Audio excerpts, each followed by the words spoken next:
ગુજરાતની લોકસભાની 26 બેઠકોમાંથી ભરૂચ બેઠક એક એવી બેઠક છે કે જે ઘણા સમયથી વિવાદોમાં રહેલી છે। ચૈતર વસાવા, મનસુખ વસાવા, મુમતાજ પટેલ, ફૈજલ પટેલ, આમ આદમી પાર્ટી, ભાજપ, કોંગ્રેસ ઘણા સમયથી અનેક આવા ચહેરાઓ જોવા મળે છે અને આ બધાના કારણે ઘણા સમયથી આ બેઠક ઉપર મોટા મોટા વિવાદો પણ થયેલા છે અને આવનારી લોકસભાની ચૂંટણીમાં દરેક લોકોની નજર એ ભરૂચ બેઠક ઉપર રહેલી છે કે ભરૂચ બેઠકમાં આમ આદમી પાર્ટીના ચૈતર વસાવા ભાજપને ટક્કર આપશે કે નહીં।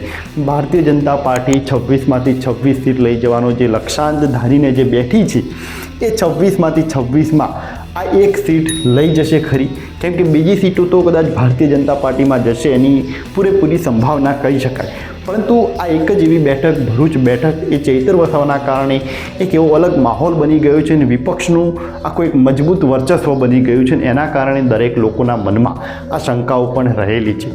પરંતુ આ બધાની વચ્ચે પણ લોકો વિપક્ષ ઉપર હજી ભરોસો નથી કરી શકતા કે ભાજપને તેઓ ટક્કર આપી શકશે, કેમ કે આટલું બધું વર્ચસ્વ હોવા છતાં હજી લોકોને એવું લાગી રહ્યું છે કે ભારતીય જનતા પાર્ટી ભલે આજે શાંત બેઠી હોય પરંતુ ચૂંટણી નજીક આવતા એક અલગ એવી રણનીતિ લાવશે અને ચૈતર વસાવાને પણ કદાચ ટક્કર આપી દેશે। સીટ ઉપર ભારતીય જનતા પાર્ટીને ટક્કર આપવા માટે આમ આદમી પાર્ટી પણ ફૂલ તૈયારીમાં લાગી ગઈ છે। આ સીટ ઉપર ચૈતર વસાવાને પોતાનો ચહેરો બનાવીને લોકસભામાં ઉમેદવારી કરાવશે અને તેઓ જીતાડશે પણ, અને આ રીતે તેઓ ગુજરાત મોડલમાં પ્રવેશ પણ કરી શકે એમ છે। પરંતુ આ બધાની વચ્ચે અમુક સવાલો રહેલા છે। જે રીતે ચૈતર વસાવા 45 દિવસ બાદ જેલમાંથી જ્યારે મુક્ત થયા છે તો અનેક સવાલો પણ ઊભા થયા છે, કેમ કે આગળના જે પણ સમયમાં ભૂતકાળના સમયમાં જે પણ નેતા ઉપર આવા કેસ થયા હતા અને એમને જેલમાં જવું પડ્યું હતું, જેલમાંથી બહાર આવ્યા પછી તેઓ ભારતીય જનતા પાર્ટીમાં પ્રવેશ કરી દેતા હોય છે। એટલે સવાલ પણ આ જ છે કે ફરીથી શું ચૈતર વસાવા પણ આમ આદમી પાર્ટી છોડીને ભારતીય જનતા પાર્ટીમાં જોડાશે કે નહીં। મારે લોકસભા લડવું જોઈએ અને એને ધ્યાને રાખીને અમે 2024ની લોકસભા લડવાની તૈયારીઓ પણ કરી છે। મને મારા વિસ્તારની જનતા પર પૂરો ભરોસો છે। લોકસભા ભરૂચમાં અમે એક ટીમ બનીને ઇન્ડિયા ગઠબંધન થકી ઉતરવાના છે। પત્રકારોના પૂછવા પ્રમાણે ચૈતર વસાવાએ ભારતીય જનતા પાર્ટીમાં જોડાવાની તો ચોખ્ખે ચોખ્ખી ના જ પાડી છે, પરંતુ આ તો રાજકારણ છે, એમાં કંઈ ખાસ ભરોસો ન કરી શકાય, કેમ કે આગળના ઉદાહરણ જોઈએ તો પણ આગળના સમયમાં જે પણ નેતાઓએ પક્ષપલટા કર્યા છે એમાં પણ આવું જોવા મળ્યું હતું। અમે જ્યારે ચૈતર વસાવા ઉપર આવા અનેક વિડીયો જ્યારે બનાવ્યા હતા તેમાં મોટા ભાગની જે કોમેન્ટો રહેલી હતી કે ચૈતર વસાવા એ આદિવાસીઓના રાજા છે, આદિવાસીઓના કિંગ છે, એક જ ચાલે, ચૈતર વસાવા ચાલે, મનસુખ વસાવા ન ચાલે। ચૈતર વસાવાના સમર્થનમાં, સપોર્ટમાં આવી અનેક કોમેન્ટો રહેલી છે અને ખાસ કરીને આદિવાસી લોકોમાં ચૈતર વસાવાનું સમર્થન ખૂબ જ વધી ગયું છે। આદિવાસી લોકોમાં ચૈતર વસાવા ખૂબ જ પોપ્યુલારિટી વધી છે, લોકો એમને ખૂબ પ્રેમ કરી રહ્યા છે, સપોર્ટ કરી રહ્યા છે અને એના કારણે આવનારી આ લોકસભાની ચૂંટણીમાં ચૈતર વસાવા અને આમ આદમી પાર્ટીને બહુ મોટો ફાયદો થઈ શકે એમ છે। અને અરવિંદ કેજરીવાલ માટે જો કોઈ ઉમ્મીદનું જો કોઈ કિરણ હોય તો એ છે ચૈતર વસાવા, કેમ કે ગુજરાત મોડલમાં પ્રવેશ કરવા માટે આમ આદમી પાર્ટી માટે આ સૌથી બેસ્ટ મોકો કહી શકાય, કેમ કે જો ભરૂચ બેઠક ઉપર ચૈતર વસાવા એટલે કે આમ આદમી પાર્ટીમાંથી જો તેઓ જીતી જશે તો સમજો કે આમ આદમી પાર્ટીની લોકસભામાં એન્ટ્રી થઈ જશે અને આખા દેશના મીડિયામાં દરેક જગ્યાએ એની ચર્ચા થશે કે આમ આદમી પાર્ટી એ ગુજરાત મોડલમાં પ્રવેશ કરી દીધી છે, કે ઘણા સમયથી વિપક્ષમાં બેઠેલી મોટી પાર્ટી કોંગ્રેસ પાર્ટી હજી સુધી ભાજપને ટક્કર નથી આપી શકતી, પરંતુ આમ આદમી પાર્ટીએ ટક્કર આપી છે। એના કારણે અરવિંદ કેજરીવાલને ગુજરાત મોડલમાં પ્રવેશ કરવાથી બહુ મોટો ફાયદો થશે કે જેની અસર બીજા અનેક રાજ્યોમાં થશે અને આનું નુકસાન થશે ભારતીય જનતા પાર્ટી, કેમ કે જો પોતાના સ્ટેટમાં ગુજરાત મોડલ ઉપર જે નરેન્દ્ર મોદી પોતાની ઇમેજ બનાવીને બેઠા છે, ગુજરાત મોડલ ઉપર તેઓ બીજા અનેક રાજ્યોમાં જીતતા હોય અને એક સીટ આમ આદમી પાર્ટીના હાથમાં જો જતી રહેશે તો એની અસર એ બીજા અનેક સ્ટેટોમાં પડશે, ભારતીય જનતા પાર્ટીની સીટો તૂટવા પણ લાગશે। 2019ની લોકસભાની ચૂંટણીમાં કોંગ્રેસ પાર્ટીએ ગુજરાતમાં 0 સીટ મેળવી હતી। ગુજરાતમાં પણ કોંગ્રેસ નબળી છે અને દેશની રાજકારણમાં પણ જોઈએ તો પણ કોંગ્રેસનું વર્ચસ્વ દિવસે ને દિવસે ઘટતું જાય છે। એના પાછળનું કારણ એ છે કે કોંગ્રેસ પાર્ટી પોતાનું કોઈ ખાસ વર્ચસ્વ નથી બનાવી શકતી, કોઈ પણ જાતનું કોઈ વિકાસનું એક મોડલ એવું નથી તૈયાર કરી શકતી કે જેના કારણે તેઓ એક ઉદાહરણ તરીકે બીજા સ્ટેટોમાં પ્રવેશ કરી શકે.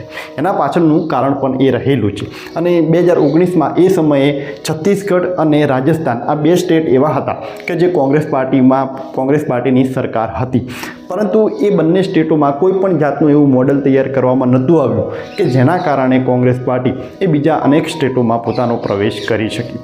જ્યારે આમ આદમી પાર્ટીની રણનીતિ એ કોંગ્રેસ પાર્ટી કરતાં થોડીક સારી ગણી શકાય, કેમ કે આટલી મોટી પાર્ટી જો કોંગ્રેસ પાર્ટી હોય અને છતાં પણ તેઓ વિપક્ષમાં બેઠેલી પાર્ટી, અને જો તો કોઈ એક મોડલ પોતાનું જો તૈયાર ન કરી શકતી હોય, બીજા રાજ્યોમાં પોતાનો પ્રવેશ ન કરી શકતી હોય, અને એવા સમયે એક નાનકડી પાર્ટી આમ આદમી પાર્ટી કે જે પોતાનું એક મોડેલ તૈયાર કર્યું, દિલ્હીનું મોડેલ.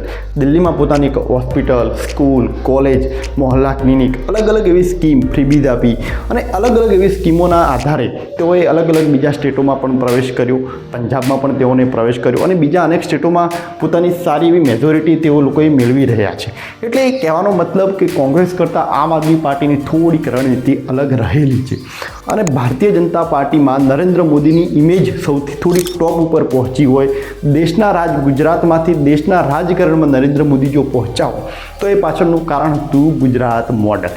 વાઇબ્રન્ટ સમિટ જેવા અનેક એવા પ્રોગ્રામો પોતાના ગુજરાતમાં કરી દીધા અને એ થકી એક ગુજરાત મોડલના નામે તેઓ દેશના રાજકારણમાં ટોપ સુધી પહોંચી ગયા. એના જ કારણે ભારતીય જનતા પાર્ટીને એ ગુજરાતમાંથી 26 સીટ લઈ જવી ખૂબ જ જરૂરી છે કે જેની અસર તેઓ બીજા રાજ્યોમાં પણ પાડી શકે. પરંતુ આ વખતે આવનારી આ લોકસભાની ચૂંટણીમાં ચૈતર વસાવા જો ભાજપમાં નહીં જાય અને આમ આદમી પાર્ટીમાં ઉમેદવારી કરશે અને જો તેઓ જીતી જશે તો એનું મોટું નુકસાન ભારતીય જનતા પાર્ટીને પણ થવાનું છે અને મોટો ફાયદો થશે આમ આદમી પાર્ટીને, કેમ કે ગુજરાત મોડલમાં તેઓ પ્રવેશ કરી દેશે. એટલે આવનારા સમયમાં શું પરિસ્થિતિનું સર્જન થશે, કેવી પરિસ્થિતિઓ ઊભી થશે, એ તો આવનારા સમય ઉપર જ આપણે છોડવું પડશે. કેમ કે જો આમ આદમી પાર્ટી જો તૈયારી કરી રહી હોય ભારતીય જનતા પાર્ટીને ટક્કર આપવા માટે, તો મોદી સરકાર અને અમિત શાહની રણનીતિને પણ આપણે કંઈ હલકામાં ન લઈ શકાય. કેમ કે ભાજપની જે રણનીતિ છે એ આખા દેશમાં અલગ રીતે પોતાની કરી રહ્યા છે. એ લોકો દરેક રસ્તા અપનાવી રહ્યા છે પોતાની જીત મેળવવા માટે, પોતાના રાજકારણ માટે તેઓ કોઈ પણ હદે જવા તૈયાર થઈ ગયા છે. ઇન્ડિયા ગઠબંધન પણ ઘણા સમયથી આખું ચર્ચામાં રહેલું હતું, પરંતુ થોડા દિવસો પહેલાં જ નીતિશ કુમારને તેઓ એનડીએ ગઠબંધનમાં પાછા લઈ ગયા. ચંડીગઢમાં મેયરની જે ચૂંટણી હતી એમાં સ્પષ્ટપણે એવું દેખાતું હતું કે આમ આદમી પાર્ટીના ઉમેદવારો જીતશે. એટલે ભારતીય જનતા પાર્ટીએ પોતાની એક ખરાબ રણનીતિ અપનાવતા એમને ચૂંટણી અધિકારીને ખરીદીને આખા જ વોટને જ એમના કેન્સલ કરી દીધા કે જેથી આમ આદમી પાર્ટી ન જીતી શકે. એટલે જો આટલી ખરાબ રણનીતિ રમવા પણ જો તેઓ તૈયાર બેઠા હોય તો ચૈતર વસાવાને કદાચ પણ તેઓ અલગ રીતે નડી શકશે. અને એમના માટે ફાયદાકારક કદાચ મુમતાજ પટેલ, ફૈજલ પટેલ આવા અનેક ચહેરાઓ છે કે જેઓ કદાચ પૈસાથી પણ તેઓ અનેક એવી રણનીતિ રમીને ચૈતર વસાવાને નડતરરૂપ થઈ શકે એમ છે. એટલે આવનારી આ લોકસભાની ચૂંટણીમાં આ બેઠક ઉપર સૌથી મહત્ત્વનું મુદ્દાની ચૂંટણી લડાશે. કેમ કે જે રીતે આદિવાસીઓનું જે ફેક્ટર જે મોટો ભાગ ભજવવાનું છે ચૈતર વસાવાના સમર્થનમાં, અને આમ આદમી પાર્ટી અને ભાજપ આ બંનેની કદાચ બહુ મોટી ટક્કર જોવા મળશે આ સીટ ઉપર. પરંતુ આવનારા સમયમાં જ ખબર પડશે અને જોવાનું રહેશે કે આ સીટ કોના હાથમાં જશે.